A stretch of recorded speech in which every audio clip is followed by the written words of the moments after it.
Welcome everyone. My name is Nadeem Abdul and I'm excited to present our research on analyzing missing data in antidepressant use, specifically focusing on paroxetine and its effectiveness in treating major depressive disorder or MDD. MDD. Let's discuss brief about broader aspect of the project. Common AI phase, which is the first step of the project. A key challenge was identified.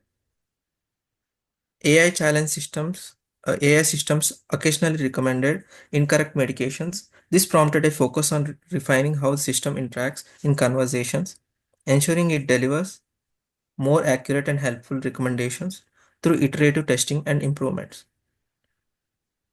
Building on this, we addressed a critical gap in completing incomplete or missing information in user inputs by creating a robust methods to manage missing data and unreported events.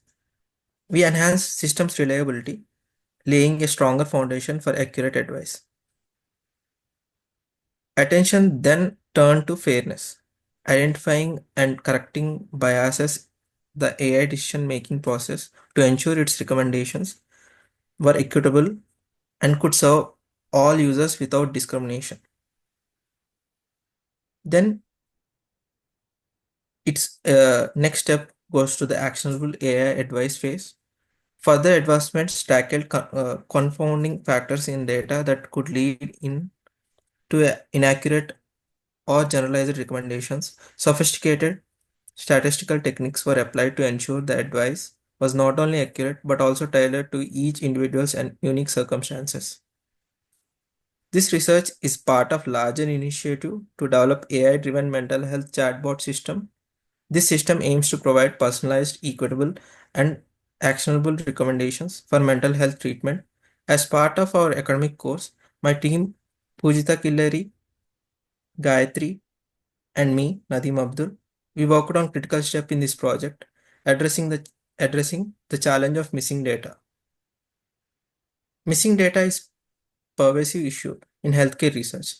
If left unaddressed, it can lead to unreliable models and biased conclusions. By tackling this problem, we aim to strengthen the AI system's reliability, ensuring it delivers accurate and meaningful recommendations. This step is essential in laying the foundation for broader project success, enabling the AI to provide better care for individuals with mental health conditions.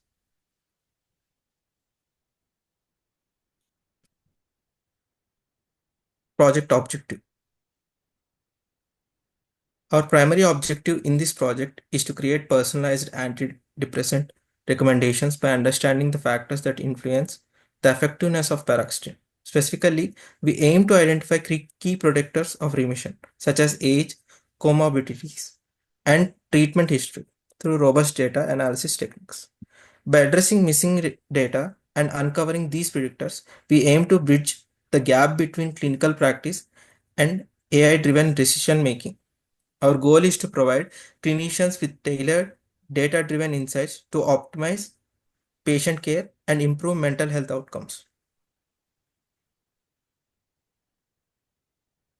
Key dataset. Our research utilizes the All of Us research dataset, a rich and diverse collection of health data from individuals across various demographics and backgrounds.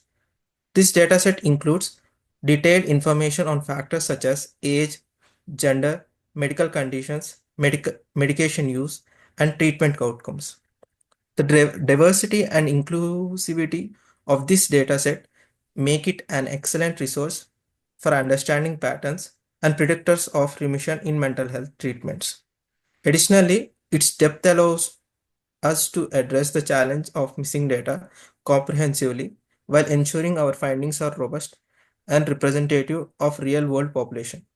By leveraging this dataset, we have built a foundation for equitable, data-driven insights that contribute to more personalized, effective mental health care. With that, I'll now pass it on to my teammate who will guide you through the next section of our presentation. Thank you. Greetings of the day, everyone. This is Pujita. I would like to continue for the rest of the part, which is data preparation, cohort selection, and methodology of the presentation. So, coming to response history to antidepressants. Firstly, this project is studied in all kind of races.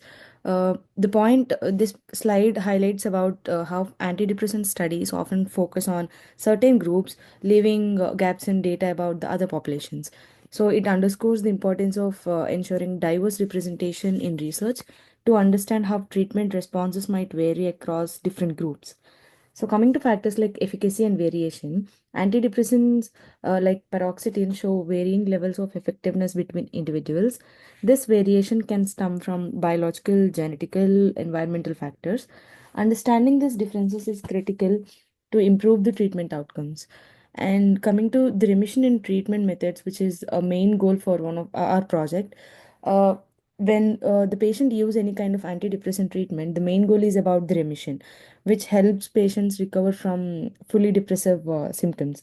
However, every antidepressant has their own remission rates and it varies very significantly. And understanding the factors behind this variation is crucial to better the treatment recommendations effectively. Coming to this genetics and personalized medicines for the antidepressant for the depressive patients, genetics play a significant role in how individuals respond to antidepressants. Like, for example, genetic variations can affect how a person metabolizes the drug. Incorporating genetic data into analysis allows for more personalized treatment plans, improving efficacy and minimalizing the side effects. So these points in the slide illustrates the how complexity of antidepressants research and emphasize the importance of analyzing missing data to build more equitable and personalized mental health care solutions. And this slide is about data preparation and cohort selection. So, data preparation was a crucial step as it is the background of this project and it is a hard core of the project. We standardized and cleaned the variables to ensure consistency and removed irrelevant or the redundant features. This included addressing multicollinearity, which can distort regression results. These steps were essential for building a robust and interpretable model. As we know that all of us research bench, we took EHR records of patients with complete information, which is demographic and clinical information. And we have refined all the EHR records through our inclusion and exclusion criteria and sorted the patients. So our cohort is of 5,587 patients for regression. Uh, Discussing our inclusion and exclusion criteria, our analysis included patients who were diagnosed with major depressive disorder who were treated with paroxetine. We ensured that they were at least 18 years old, but the higher age will be less than 90 years old, and had complete data on essential variables like demographic and clinical details. This helped maintain the integrity and reliability of our findings. So, coming to the exclusion criteria we used, to improve the accuracy, we excluded patients with co occurring psychiatric conditions like bipolar disorder or incomplete data sets. So, by focusing on a well defined population, we minimalized the biases and ensured that our analysis was both relevant and precise. And coming to the cohort selection, identifying the right cohort was a key step in our analysis. We focused on participants with who met the specific criteria. Handling missing data is often one of the most challenging aspects of any large scale analysis. Missing values can obscure important patterns and lead to biased results if not addressed properly. So, for this study, we employed a rigorous approach to deal with these issues. Continuous variables with missing values were imputed using the mean to preserve the data's integrity. Additionally, we carefully examined the dataset for duplicates and outliers, which were then removed to prevent any distortions in the analysis. So these pre-processing steps ensure that our model were built on a clean, high-quality dataset, which is critical for achieving reliable predictions. And importantly, we have considered age groups and balanced representations across racial demographics to capture diverse treatment responses. Coming to the methodology part, our methodology combined cut-edging techniques to ensure a thorough analysis. We used LassoCV, a regression model that automatically selects the most significant predictors by penalizing less important variables. This helped us focus only on the main factors that truly influence the remission outcomes of the paroxetine. Following this, we used logistic regression. This regression has helped us to predict the likelihood of the remission a binary outcome indicating whether a patient responded positively to the treatment or negatively to the treatment. Performance based metrics like McFadden's R squared provided an indication of how well our model can fit the data, while accuracy and precision factors and recall metrics helped us assess its reliability. Together, these methods provided a comprehensive view of the factors influencing antidepressant efficacy. So, following slides like results and conclusion will be explained by my project teammate Gayatri. Hello everyone, I am Gayatri Leela and I would be continuing this presentation from this results section. Our results show that age-based models outperform disease-based models, achieving McFadden's R-square value between 0.9732 and 0.9766. These values indicate strong predictive accuracy and the ability to explain remission variability effectively. Disease-based models improvement showed moderate improvement but were less consistent with variability driven by underlying clinical data.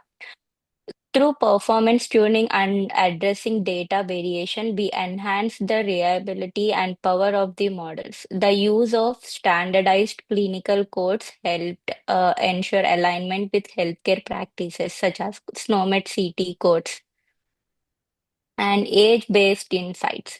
The analysis revealed that age plays a significant role in predicting remission. Interestingly, younger adults aged 20 to 40 years showed lower remission rates, potentially indicating challenges unique to this demographics, such as higher stress levels or different metabolic responses to medication. On the other hand, older adults, especially those aged 65 to 79 years, demonstrated higher remission rates, which could be due to their more stable lifestyles or better medications. Middle-aged adults fell somewhere in between. These findings highlight the importance of tailoring treatment strategies based on age, ensuring that patients receive the most effective interventions for their specific life stage. Disease-based predictions. Digging deeper into disease-specific predictors reveal fascinating patterns. For instance, conditions like hypertension and localized osteoarthritis positively impacted remission rates. These findings suggest that certain comorbidities may enhance a patient's response to antidepressants, potentially due to shared biological pathways or the effect of additional medications. However, the variability in outcomes also pointed to the need for further exploration. Identifying these patterns allow us to refine predictive models, making them more precise and ultimately more useful for clinicians making treatment decisions. And the major conclusion of this project, through this study, we have demonstrated the power of data-driven insights in shaping personalized antidepressant treatment. By analyzing key predictors like age, comorbidities, and treatment history, we have built models that not only explain remission outcomes but also guide clinical decision making. The findings reinforce the importance of tailoring treatments to individual patient profiles. Looking ahead, this work lays the foundation for more sophisticated AI-driven solutions that can further optimize mental health care and bridge existing gaps in treatment equity. And these are the references that supports our study. Thank you all for your time and attention. I appreciate the opportunity to share this work with you all. Thank you.